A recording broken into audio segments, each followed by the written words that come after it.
Le Club de la Finance Autrement avec notre thème du jour, comment bien verdir votre portefeuille. Ils sont là, fidèles au poste pour répondre à nos questions, les miennes et les vôtres, que vous pouvez naturellement vous poser à travers la zone qui est juste sous la vidéo. Avec nous, Aymeric Préaubert, associé fondateur de Sycomore Asset Management. Aymeric, bonjour. Bonsoir Jean-François. Juste petite question, parce que Sycomore, vous faites un anniversaire, enfin comme tous les ans, mais un anniversaire important cette année. Oui, ça fait 20 ans que nous avons créé Sycomore, qui a démarré en 2001. Ok, avec nous également Olivier Guillou, directeur de la gestion d'Ecofi. Olivier, bonjour. Bonjour Jean-François. Et également fidèle au poste, le directeur général délégué en charge des investissements de CPR Asset Management, Arnaud Faller. Arnaud, bonjour. Bonjour Jean-François. Allez, on attaque, on est ensemble jusqu'à 19h. On a plein de sujets, on va naturellement parler solutions d'investissement, voir comment on peut les intégrer dans une allocation d'actifs, mais on va essayer de rentrer tout ça dans un cadre plus global. Première question provoque, quand on lit les différents rapports, notamment celui qui a été publié par l'ONU, est-ce qu'on n'est pas passé déjà complètement à côté de la plaque sur le sujet du climat, Aymeric Préaubert ? Je crois que c'est assez brutal, mais c'est malheureusement la stricte vérité. Ça a été publié il y a quelques jours. Des engagements ont été pris lors de la COP 21, il y a 5 ans à Paris. Alors certains pays, on le sait, sont sortis de ces accords, comme les États-Unis avec Trump. Mais je dirais, ce qui est dramatique, c'est que sur les 20 pays du G20, aucun ne prend le chemin et ne respecte les engagements qui ont été lancés il y a 20 ans. Et je crois même que si on prend l'ensemble des pays signataires, il se compte sur le doigt d'une main. Il y a la Zambie, c'est pas le plus gros émetteur de CO2 du monde et de loin. Donc oui, il faut appeler un chat un chat. Il y a des paroles, mais pour l'instant, il n'y a pas d'actes. Ok, la maison brûle et on ne fait rien. Jacques Chirac, oui. Vous partagez ce sentiment. Il y a urgence à se dire, les paroles, ça ne suffit plus, il faut des actes.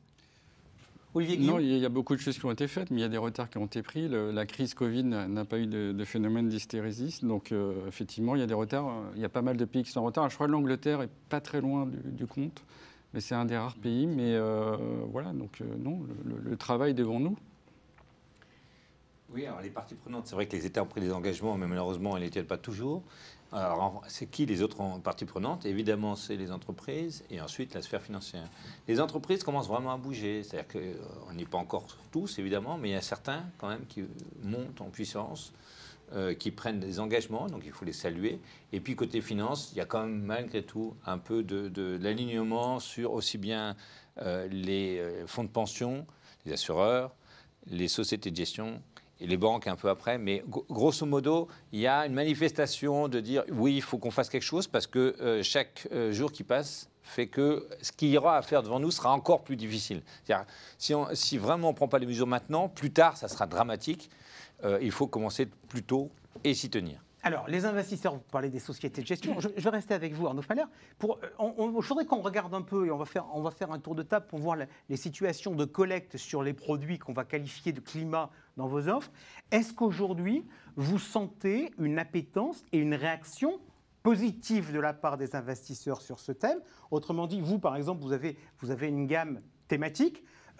Est-ce que le climat est la thématique porteuse, l'une des thématiques porteuses, où on en est aujourd'hui? Oui, c'est clairement l'une des 3 thématiques porteuses. Et donc, on avait lancé un fonds sur les actions internationales. On a complété la gamme sur la dette. Parce qu'évidemment, il faut mobiliser l'ensemble des sources de financement. Les fonds propres, les actions, mais aussi, évidemment, la partie dette.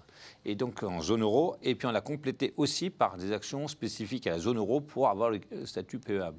Et en tout, effectivement, on compte quand même un certain succès parce qu'on a quasiment 1,5 milliard sur l'ensemble de ces stratégies. Et d'ailleurs, ça rejoint quand même le point quand on avait fait l'étude 2 fois en 2019-2020 et on va la faire en 2021, quand on interroge que ce soit les épargnants, les conseillers de banques privées ou les CGP, ils disent tous que à 66%, l'investissement responsable est de nature à renforcer la confiance. Et quand on les interroge sur le thème associé, ils mettent tous en avant clairement l'environnement et la lutte contre le réchauffement climatique. C'est les 2 premiers thèmes qui sont aussi bien pour les épargnants que pour les conseillers. Donc, clairement, c'est un des thèmes de prédilection. Ce n'est pas le seul, mais c'est quand même un thème de prédilection. Et vous sentez qu'il y a une dynamique? Oui, parce qu'en fait, encore une fois, c'est le risque majeur, hein, quand même, in fine. Et les entreprises commencent vraiment, encore une fois, à le prendre en compte. Et c'est le risque majeur. Donc, on sent la dynamique.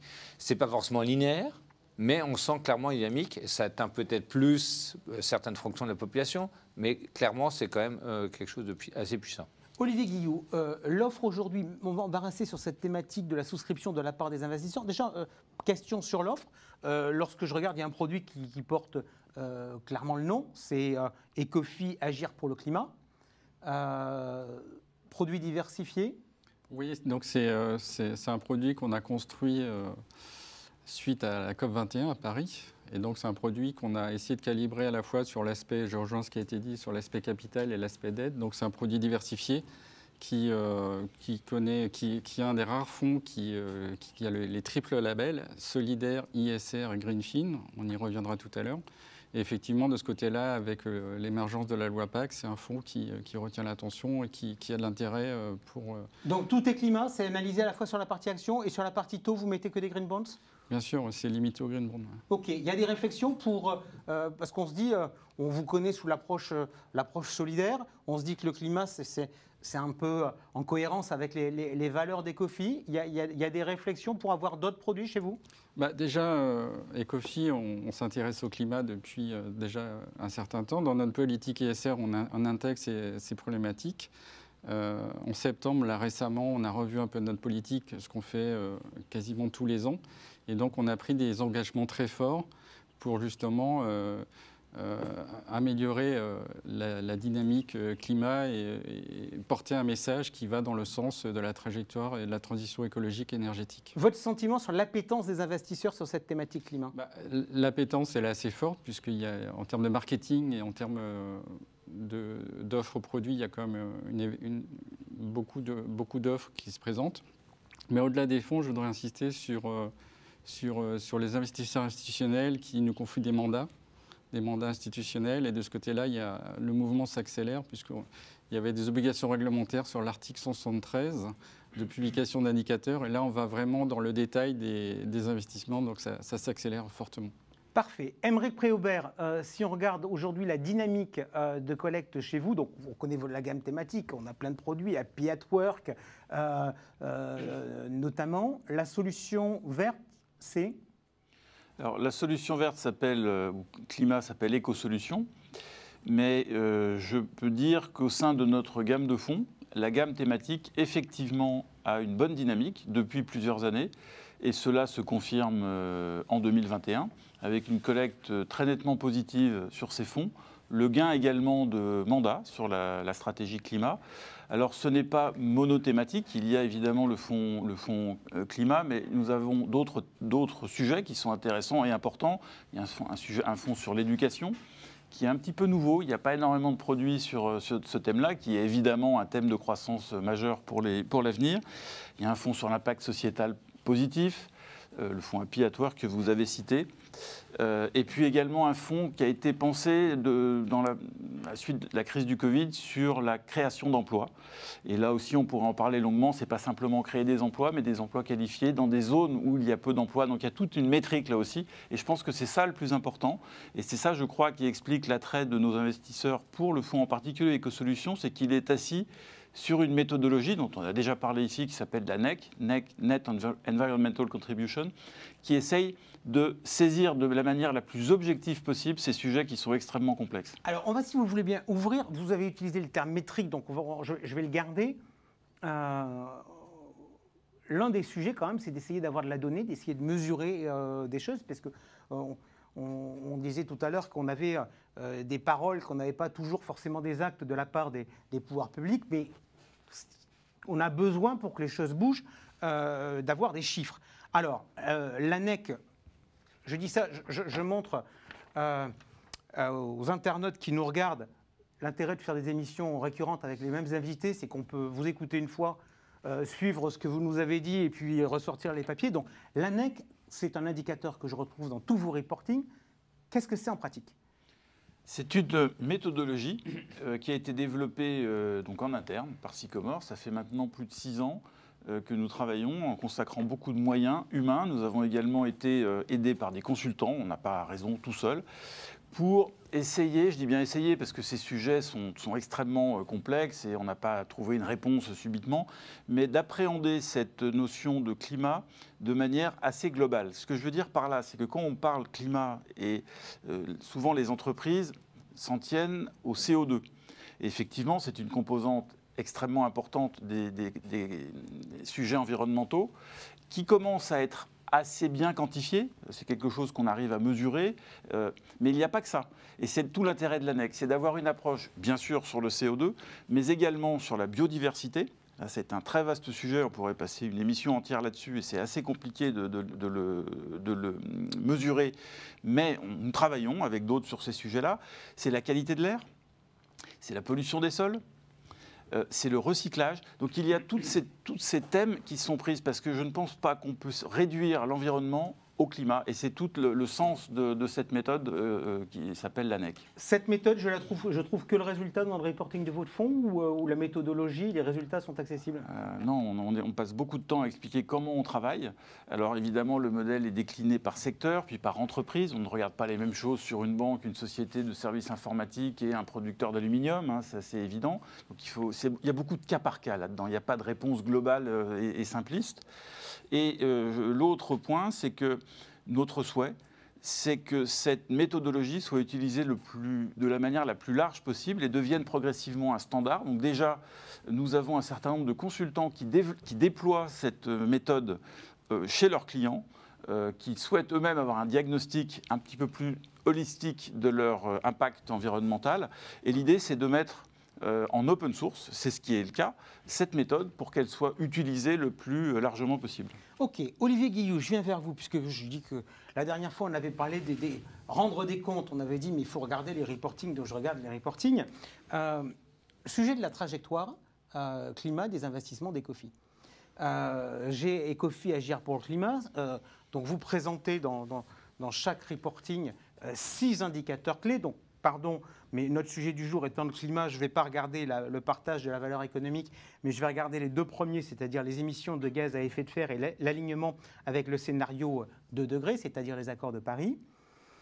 Comment se fait-il que lorsqu'on regarde Agir pour le climat, on ne soit qu'à 60%? Oui, donc dans les indicateurs que vous avez cités, effectivement, il y a 2 mesures, et c'est toute la difficulté de l'offre de produits climat. Donc j'évoquais tout à l'heure le label Greenfin. En fait, le label Greenfin, c'est construit autour d'éco-solutions. Ces éco-solutions, en fait, c'est une grande partie de sociétés qui innovent dans des solutions pour le futur. Et donc la problématique de la trajectoire 2 degrés s'adresse plus à l'économie réelle, et donc c'est 2 sujets différents. D'accord, donc grosso modo, quelqu'un qui apporte des éco-solutions ne va pas forcément lui être dans une trajectoire à 2 degrés, mais va permettre aux autres éventuellement de l'être. Exactement. C'est exactement ça. Et en fait, la difficulté, c'est de réconcilier ces 2 indicateurs qui peuvent paraître divergents. Mais en réalité, ça répond à 2 objectifs complètement différents. Et est-ce qu'un jour, vous me ferez un produit aligné 100%? C'est l'objectif, en fait. Donc, dans notre offre produit, on a le fonds climat qui est labellisé, donc qui répond au cahier des charges Greenfin. Et de la même manière, on souhaite quand même aboutir à un processus, avoir une offre sur un alignement de degrés. Donc c'est l'objectif de fin d'année. Ok, donc vous allez me sortir un produit. C'est un des engagements qu'on a pris dans la politique qu'on a revue récemment. Donc il y avait plusieurs axes. Le premier axe, c'était évidemment, on pourra y revenir, c'est la limitation très forte du charbon à 5%, avec un objectif de sortie définitive en 2028. Le deuxième axe, c'est la sortie programmée et datée des énergies fossiles, avec une exclusion immédiate des énergies non conventionnelles. Et l'autre aspect, par rapport à l'intensité carbone, qui, Aymeric l'a évoqué, mais c'est un indicateur qui est quand même assez pertinent, c'est on souhaite d'ores et déjà intégrer les scopes 3 dans le calcul de l'intensité carbone, dans ce qui est une innovation dans l'industrie. Ok. Arnaud Faller, vous disiez tout à l'heure que les entreprises bougeaient. Quand j'entends un patron qui me dit oui, mon projet stratégique, c'est d'aller à la neutralité carbone en 2050, franchement, c'est crédible ou pas? Parce qu'en 2050, il ne sera plus là. Alors, premièrement, il y a maintenant des engagements qui sont pris avec... l'entreprise ne dit pas simplement, elle ne déclame pas, hein, elle peut suivre et prendre un engagement avec l'initiative qui s'appelle SBTI, Science Based Target Initiative. Il y a 3 grands organismes derrière. Donc, le CDP, qui est l'ONG de référence pour les politiques climat, avec lequel d'ailleurs on a fait en association le lancement du fonds chez nous. Il y a l'ONU, WRI, et il y a le WWF. Et on voit que ça monte en puissance, parce qu'aujourd'hui, il y a déjà quasiment 1000 entreprises qui ont signé, et avec des rendez-vous, étape par étape, pour dire oui ou non, ce que vous avez fait, est-ce que vous l'avez mis en place, etc. Et il y en a 1000 qui voudraient l'être. Et quand on dit, on a l'impression que 1000 et 2000 à l'échelle du monde, c'est pas énorme, en fait, c'est déjà bien plus que juste l'accroissement entre 2020 et 2021, donc 150 sociétés de plus, c'est juste les émissions de l'Allemagne qui ont été encadrées. L'équivalent de, parce que c'est des multinationales, des émissions de totalité de l'Allemagne. Donc ça prend de la place, je veux dire. Et globalement, récemment, évidemment, les financiers mettent un peu de pression sur les corporates, à juste titre. Et donc il y a 220 institutions financières qui ont écrit à 1600 sociétés à travers le monde. Ça correspond en gros, encore une fois, à plus d'un tiers de la capitalisation du MSCI World, donc c'est beaucoup, pour leur dire, allez voir SBT, signez et... Encore une fois, quand vous signez, il y aura des engagements.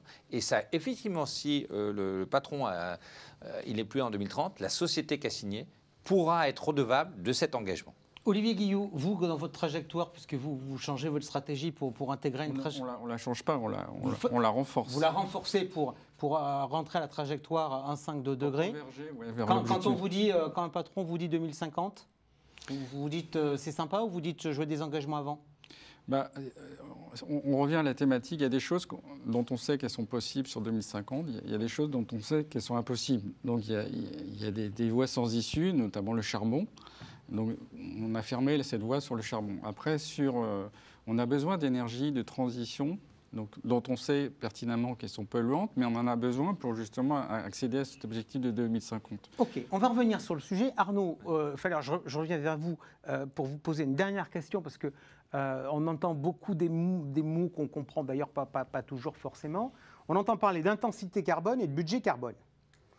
Il faut raisonner comment et c'est quoi la différence ? Alors, c'est vrai que la planète, elle raisonne, et le GIEC l'annonce, on a 300 gigatonnes à consommer, entre guillemets, d'ici 2050, d'ailleurs à 83% de probabilité. Et la planète, c'est bien ça. On n'a malheureusement pas plus de CO2 à consommer. Et donc, je trouve, nous, on a raisonné comme ça, et la dynamique de réduction de la trajectoire carbone, pour un portefeuille, il nous semble qu'il faut raisonner en absolu, parce qu'encore une fois, la planète, entre guillemets, s'en fiche de l'efficacité. À la fin, il y aura zéro moyen de faire plus que les 300 gigatonnes que j'ai mentionnées. Donc, certes, les entreprises peuvent être de plus en plus efficaces, mais malgré tout, c'est bien en budget, in fine, je trouve qu'il faut, en termes de dynamique, raisonner. L'intensité, on pourrait dire, oui, je suis mieux que les indices aujourd'hui. En revanche, si on veut projeter année après année, évidemment, cible 2050, mais il faut le faire des points d'étape tous les ans, tous les 5 ans, là, c'est bien du volume, parce qu'encore une fois, la planète, elle a un problème de volume de CO2 max à consommer. Aymeric Préaubert, une réaction ? Oui, moi je trouve effectivement qu'on a beaucoup de plans 2050 qui ne seront pas défendus bien évidemment par ceux qui les présentent aujourd'hui et pas assez de plans court, moyen terme précis. Donc il y a un internaute qui nous dit c'est beau de Verdir, mais connaissez-vous une société sérieuse qui ne dit pas se soucier de l'environnement ? Vous dites 2050 c'est cool, mais ça serait mieux qu'on ait des plans un peu court terme. C'est pas cool, oui, c'est bien d'y arriver. Est-ce qu'on va y arriver ? Je ne veux pas être pessimiste, je suis réaliste. Aujourd'hui, on n'en prend pas le chemin. Je ne dis pas que ça ne va pas se faire, parce qu'il ne faut pas non plus tout voir en noir. Ce qui est positif quand même, c'est qu'aujourd'hui, tout le monde se saisit du sujet. Donc c'est déjà ça. Ce n'était pas le cas il y a 10 ans, encore moins 20 ans. Donc aujourd'hui, c'est central, il n'y a plus de remise en cause. Maintenant, je pense qu'il y a 2 points importants. Il faut qu'on rentre dans une étape effectivement beaucoup plus concrète. Plus concrète, ça veut dire des objectifs atteignables, quantifiables, à horizon 2025-2030, avec des comptes à rendre, des sanctions. Donc là aussi, je pense, potentiellement, pour ceux qui ne tiennent pas leurs engagements, parce que ce n'est pas parce qu'un CEO ne sera plus là dans 3 ans que l'entreprise, par exemple, ne doit pas tenir ses engagements. Donc encore faut-il que ça doit être respecté. Il y a un second point qui personnellement, me gêne un petit peu. C'est que je m'aperçois qu'il y a énormément d'entreprises qui mettent au premier plan de leur stratégie et ou de leur communication, à voir, mais qui ne sont pas les principaux problèmes du réchauffement climatique. Il y a des entreprises dans les ingrédients, dans les services qui parlent beaucoup de ça.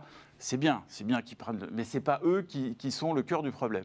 Le cœur du problème, c'est le pétrole, le ciment, l'acier, les matières premières. Et ça, on en est assez loin. Et donc ça, c'est ça que j'aimerais bien voir de manière plus forte, c'est-à-dire que les réels contributeurs au réchauffement climatique qui se saisissent et pour lesquels, évidemment, c'est beaucoup plus compliqué. Et puis le troisième point, c'est peut-être le plus important, c'est de réfléchir, et là je parle de notre communauté d'investisseurs, de finances au sens large, est-ce qu'il ne faudrait pas réfléchir à faire évoluer un petit peu la doctrine en ne disant pas, alors le charbon, on est tous d'accord, il faut l'arrêter tout de suite et on peut l'arrêter tout de suite, ou en tout cas les nouvelles capacités, ce qui n'est malheureusement pas le cas, et même en Europe, c'est ça qui est dramatique. Donc ça, on peut l'arrêter, les nouvelles tout de suite. Ce qui serait important, c'est de se dire, finalement, pour que une pétrolière soit neutre en 2050, ça nécessite des centaines de milliards d'investissements. Est-ce que la finance au sens large ne doit pas accompagner ceux qui s'engagent réellement, de manière sincère dans cette démarche? Parce que je ne suis pas en train de dire qu'il faut acheter des valeurs pétrolières dans les portefeuilles, ce n'est pas ça. C'est d'orienter des investissements dans des sociétés qui vont réellement se transformer, parce que sans argent, on ne pourra pas la faire, cette transition. Alors, on va lancer ce débat, si vous le voulez bien. Je vois qu'Arnaud réclame la parole, je vais lui donner tout de suite. On va lancer ce débat autour... J'ai bien entendu, Aymeric, l'argument qui consistait à dire il y en a, on amuse la galerie, parce que grosso modo, ils font des trucs, mais de toute manière, leur activité est tellement peu problématique dans l'écosystème que finalement, le fait qu'ils parlent, ça ne change pas grand-chose. Donc vous avez cité un certain nombre de secteurs. Je vous propose qu'on parle du secteur de l'énergie, parce qu'on a des questions. On a une question qui est quelle est votre analyse sur la flambée du coût de l'énergie? Moi, j'ai une question, même pas financière. Mais j'entends le discours en disant que toutes les parties prenantes prennent conscience de tout ça. Ben, enfin, pardon, messieurs, soyons sérieux.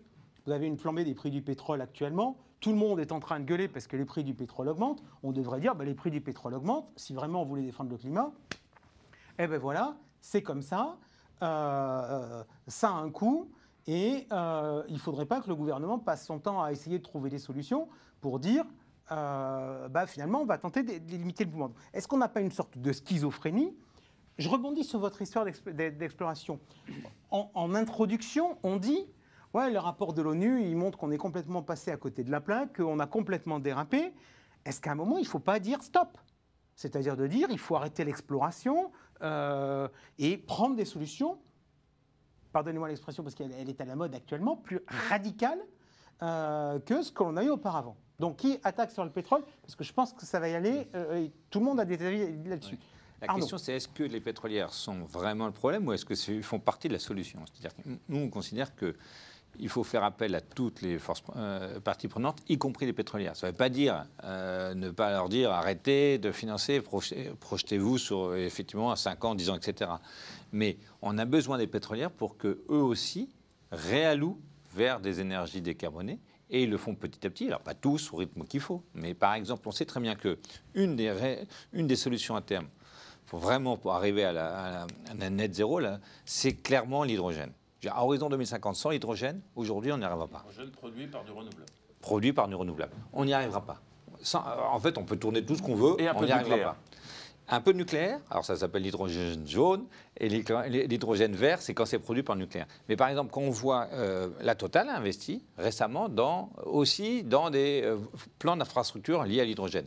Alors, on ira par étapes sur l'hydrogène. Peut-être ça sera le gros d'abord, c'est-à-dire en gros les gros camions, etc., les gros trains. Après, les voitures, c'est beaucoup plus tard. Mais pour autant, on sait qu'il faut développer l'hydrogène. L'hydrogène, c'est la solution pour rendre l'énergie renouvelable stockable. Parce que, pour revenir à la question de Jean-François sur le gaz, par exemple, une des raisons pourquoi le gaz monte, d'abord, évidemment, il y a eu un point politique et que les Russes n'alimentent pas assez l'Europe en gaz, mais aussi il y a eu des problèmes de vent en mer du Nord qui font que cet été, il y a eu moins de vent et donc moins de production. Et donc après, on a tapé plus dans les stocks de gaz et à la fin, quand il y a, entre guillemets, dans l'hiver, il y a un peu moins encore de stocks de gaz. Il faut à tout prix arriver à stocker l'énergie renouvelable et la diffuser. Parce que c'est deux choses. Et évidemment, comme d'habitude, les productions sont parfois dans certains endroits et la consommation dans l'autre. Par exemple, au nord de l'Allemagne et les usines sont plutôt dans le sud. Comment on fait pour ramener ça? Donc il y a deux choses. On stocke et on distribue. Et bien l'hydrogène, c'est pour ça que les Allemands... Mais la bonne nouvelle, c'est que l'Europe a compris. Les Américains, pas encore, mais l'Europe a compris et fait des plans de financement d'hydrogène de manière massive. Parce qu'encore une fois, sans l'hydrogène, on n'ira pas. Et alors, évidemment, l'hydrogène vert, à terme, peut-être il faut commencer par l'hydrogène bleu. L'hydrogène bleu, c'est quoi? C'est malgré tout, on utilise du carbone pour craquer le méthane, en gros pour produire l'hydrogène, mais on stocke après, on peut capter le CO2 issu de cette opération chimique, et ensuite le capter, et donc ça s'appelle l'hydrogène bleu. Olivier Guillot, j'ai bien entendu que vous n'étiez pas du tout fan du charbon. Comment on gère le dossier pétrole? Est-ce qu'il faut arrêter l'exploration? Il faut arrêter les nouveaux projets d'exploration.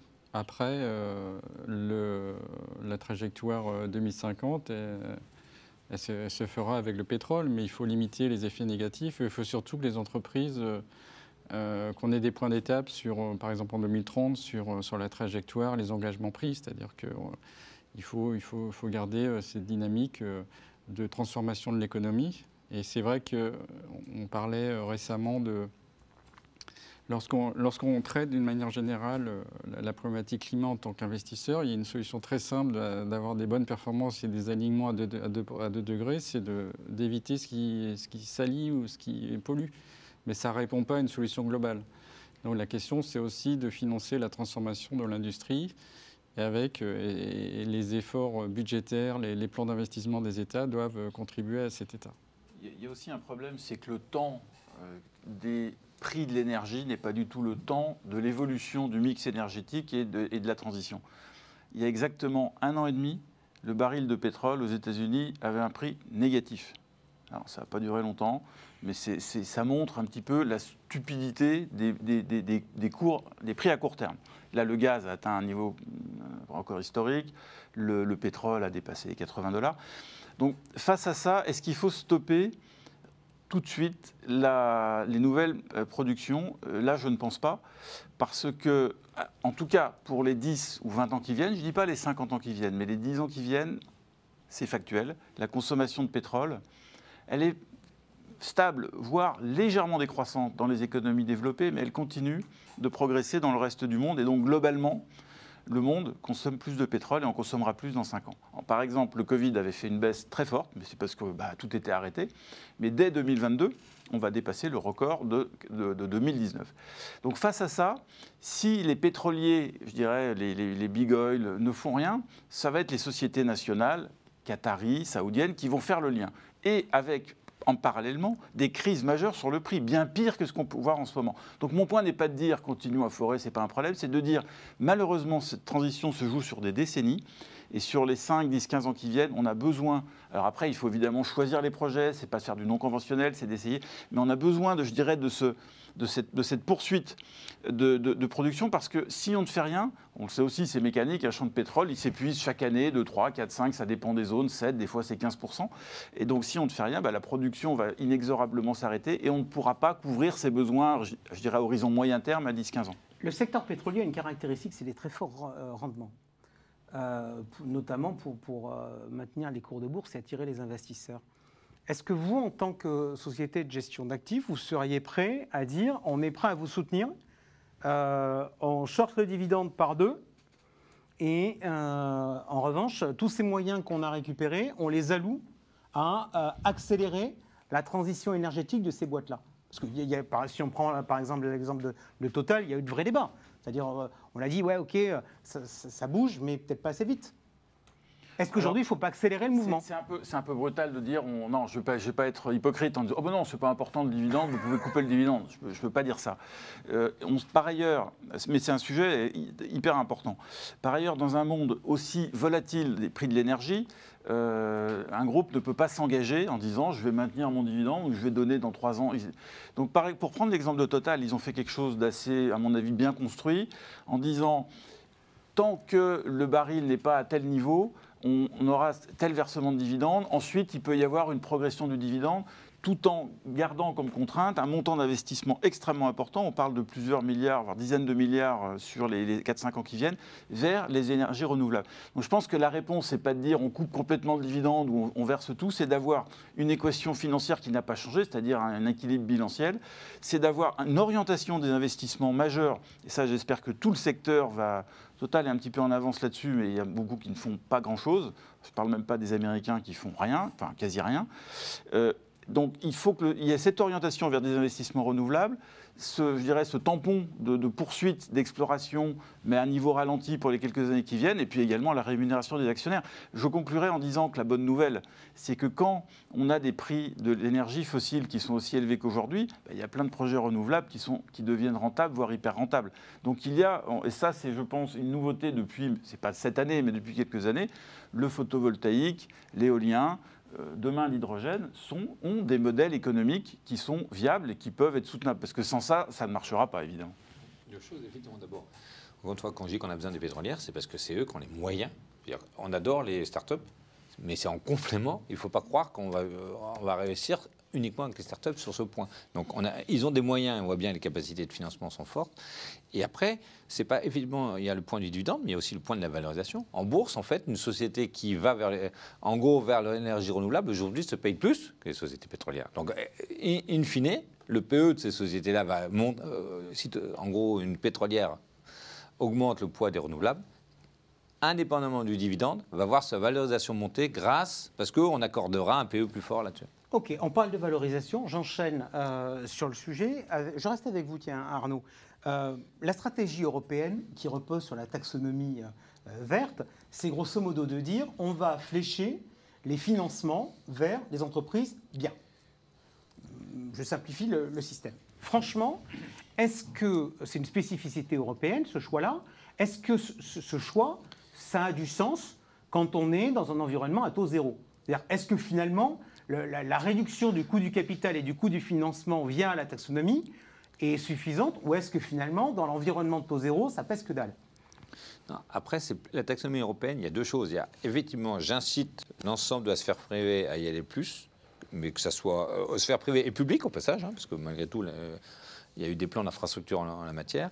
Et deux, il y a aussi la préférence ESG climat pour l'épargnant. Avec la taxonomie, il y a les deux choses. Et là, c'est plutôt une bonne idée au départ de dire, regardez, dans ce portefeuille, il y a un peu plus vers le vert. Alors, c'est pas simplement société par société, c'est activité par activité. Donc, il y aura une granularité plus fine. Il faut regarder les utilities, tout n'est pas vert, loin de là. Mais on pourra avoir une granularité plus fine. Simplement, c'est en cours, c'est pas terminé, ça sera en 2022. On pourra communiquer, encore une fois, à un niveau de granularité plus fin sur les activités vertes et le fléchage et la préférence ESG des épargnants. Olivier Guilloux, la BRI, donc qui est un peu la banque des banques centrales, a sorti dans son rapport trimestriel du mois de septembre une petite note, c'est un petit encadré, où ils disent il y a beaucoup d'argent qui vient vers le climat et vers l'ESG. On commence à être inquiet parce que si ça continue comme ça, on court le risque de créer un phénomène de bulle. Vous avez ce sentiment-là? Bon, on l'a un peu connu l'année dernière avec les afflux de liquidités sur les ETF.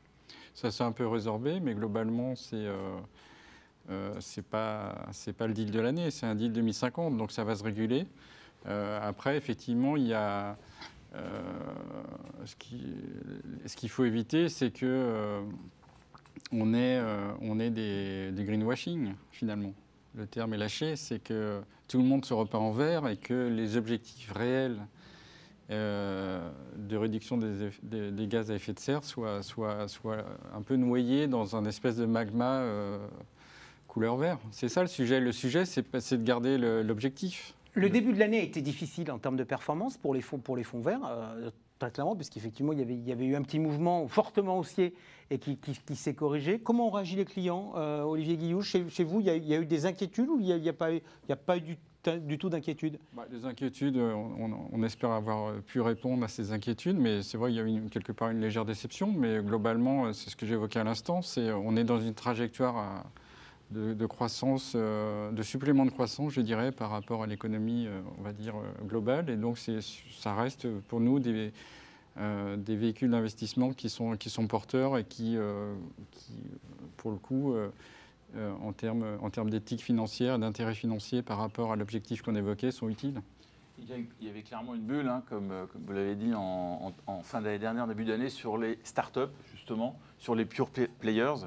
Et nous, c'est ce qu'on a expliqué aux clients. On ne l'a pas fait suffisamment, mais on a énormément réduit, voire sorti ces acteurs qui nous paraissaient à des valorisations aberrantes. Et je pense qu'un vrai fonds climat, c'est ce qu'on essaye de faire, et c'est ce qu'on a dit ce soir, c'est un sujet assez global. Ce n'est pas simplement investir sur Vestas et des fabricants de panneaux solaires et quelques champs éoliens. Parce que c'est une réponse globale. Et donc, c'est avoir des sociétés qui sont dans la rénovation des bâtiments, c'est des sociétés éventuellement, pas éventuellement, dans la mobilité. Donc, c'est énormément. Et comme on vient de le voir, il y a des acteurs qui sont extrêmement chèrement valorisés et d'autres qui sont... Et donc, il faut essayer. Alors, c'est pas facile à faire. Et puis, le dernier point, c'est que dans toute révolution, et c'en est une, il y a énormément d'argent qui s'investit pour de bonnes raisons, mais aussi avec de l'effet de mode. Et il y a des perdants, donc il faut être extrêmement sélectif. Dans l'Internet, il y a 20 ans, aujourd'hui, c'est tout ce qu'on pouvait dire, c'est fait. Mais il y a eu beaucoup d'argent perdu dans des startups complètement bidons. Et aujourd'hui, dans le vert, il faut aussi le dire, il y a aussi des startups massivement survalorisées qui ne délivreront pas à l'avenir. Mais ça, au moins, c'est quand même bien qu'il y ait de l'argent sur ce thème parce qu'il faut qu'on avance. Alors, il est 58, on va déborder un tout petit peu, je le dis tout de suite, mais malgré tout, il y a 2 points, puisque vous parliez de gestion. J'ai une question à vous poser. Il y a Euronext qui a lancé un indice, qui est l'indice CAC 40 ESG, qui est composé de 40 valeurs. De mémoire, l'autre jour, moins de 6 mois après le lancement de l'indice, il y a eu 5 changements dans l'indice, ce qui n'est pas tout à fait neutre en nombre de valeurs. Est-ce qu'un portefeuille climat et un portefeuille ESG a vocation à plus ou moins tourner qu'un portefeuille traditionnel? Aymeric Préaubert, votre sentiment? Alors pour moi, il a aucune vocation à tourner plus. Alors ensuite, chaque gérant a ses styles de gestion. Nous, on essaye de ne pas trop bouger parce que quand on investit, on a une optique à long terme. Après, les cours de bourse étant ce qu'ils sont, si un cours de bourse explose, on réduit, s'ils se fondent beaucoup. Donc je ne vous dis pas qu'on ne bouge pas. Mais un fonds ESG, à mon avis, a vocation à plutôt moins tourner parce qu'on parle de sujets de très long terme, sur plusieurs décennies. Donc quand on a choisi une entreprise qui développe cette stratégie, je ne vois pas de raison de faire tourner le portefeuille. Olivier Guillou. Non, d'un point de vue gestion, ce qui prime, c'est la politique de gestion et les actions du gérant. Là, on parle d'un indice finalement. Donc un indice qui oui, c'est assez surprenant qu'il y ait une telle rotation dans cet indice au bout de 3 mois. Oui. Ok. Bon, je pense que l'une des raisons, c'est que les notes ont été revues par le prestataire qui donnait la notation. Arnaud Faller. Moi, je dirais que c'est autant qu'un portefeuille classique. Tout va dépendre évidemment de la fréquence de revue de l'analyse, mais évidemment sur le climat, a priori, on va plutôt regarder au minimum une fois par an, mais on ne va pas regarder tous les mois parce que les politiques mises par les sociétés ne bougent pas, heureusement, à cette fréquence-là. Ok. L'objectif, c'était de verdir mon portefeuille. On termine avec, pour chacun d'entre vous, des questions simples. Je vous donne les noms de produits de chez vous et vous me répondez si c'est plutôt des produits qui ont des biais value ou valeur de croissance. J'ai entendu des mots quelquefois qui avaient des biais, mais je voudrais le vérifier auprès de tout le monde. Et comment on l'intègre dans une allocation d'actifs? Est-ce que ce sont des produits qui sont des produits cœur de portefeuille ou est-ce que ce sont des produits de diversification en satellite? Qu'est-ce que je suis en train de vous regarder à nos faire? Je commence avec vous. Climate Action, la partie equity international.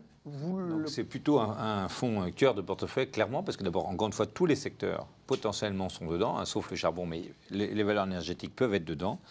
Et au passage, on va assez loin, on va plus loin que l'ESG classique, puisqu'on fait des rapports d'impact sur le site internet de CPR, vous pouvez le regarder. Il y a des rapports d'impact qui, effectivement, on donne les métriques, une série de métriques où on s'engage et on montre l'évolution année après année. Ok, vous nous aviez dit également que vous aviez lancé un fonds européen. Un fonds, la zone euro, pour qu'il soit PEable. Ouais. Et donc, lui, il est un petit nouveau. Et lui aussi, c'est cœur de portefeuille au sein des PEA. Ok, parfait. Olivier Guillou, Agir pour le climat. Agir pour le climat. Agir pour le climat, c'est un fonds qui s'adresse aux contrats d'assurance vie principalement. Et puis, au-delà de ça, ça reste un fonds de portefeuille puisque c'est une thématique qui est assez porteuse.